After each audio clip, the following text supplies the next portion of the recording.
காவிரி விவகாரம் தொடர்பாக பிரதமரை சந்திக்க நேரம் பெற்று தருவதாக ஆளுநர் பன்வாரிலால் புரோஹித் உறுதியளித்திருப்பதாக திமுகவின் செயல் தலைவர் மு.க. ஸ்டாலின் தெரிவித்துள்ளார்.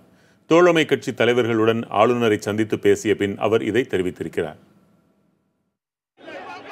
காவிரி மேலாண்மை வாரியம் அமைக்க வலியுறுத்தி டெல்டா மாவட்டங்களில் நடைபயணத்தை முடித்த திமுக மற்றும் தோழமை கட்சிகளின் கூட்டம் சென்னை அண்ணா அறிவாலயத்தில் நடைபெற்றது. இதனைத் தொடர்ந்து திமுக செயல் தலைவர் மு.க. ஸ்டாலின் தலைமையில் திருநாவுக்கரசர், கி. வீரமணி, பாலகிருஷ்ணன், முத்தரசன், ஜவாஹிருல்லா, காதர் மொய்தீன் ஆகிய தலைவர்கள் ஆளுநர் பன்வாரிலால் புரோஹித்தை நேரில் சந்தித்தனர். ஆளுநர் மாளிகையில் நடைபெற்ற இந்த சந்திப்பு அரை மணி நேரத்திற்கும் மேலாக நீடித்தது. பின்னர் செய்தியாளர்களிடம் பேசிய ஸ்டாலின், காவிரி விவகாரம் தொடர்பாக பிரதமரிடம் வலியுறுத்த அவரை சந்திக்க ஏற்பாடு செய்து தர வலியுறுத்தியதாக தெரிவித்தார். இன்றைக்கு தமிழகம் ஒரு கொந்தளிப்பான சூழ்நிலையில் ஒரு அசாதாரணமான சூழ்நிலையை அடைந்திருக்கிறது என்பதை பற்றி தமிழக ஆளுநர் அவர்களிடத்தில் அனைத்து கட்சிகளின் சார்பில் நாங்கள் தெளிவாக எடுத்துச் சொல்லியிருக்கிறோம்.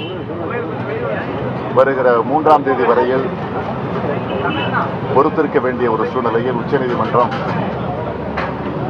ஒரு தீர்ப்பை தந்திருக்கிறது. ஆக 3ஆம் தேதி வரையில் மத்திய அரசு பொறுத்து கொண்டிருக்காமல் அதற்கு முன்பே காவேரி மேலாண்மை வாரியத்தை அமைப்பதற்கான முயற்சியில் முழு முயற்சியில மத்திய அரசு ஈடுபட வேண்டும்.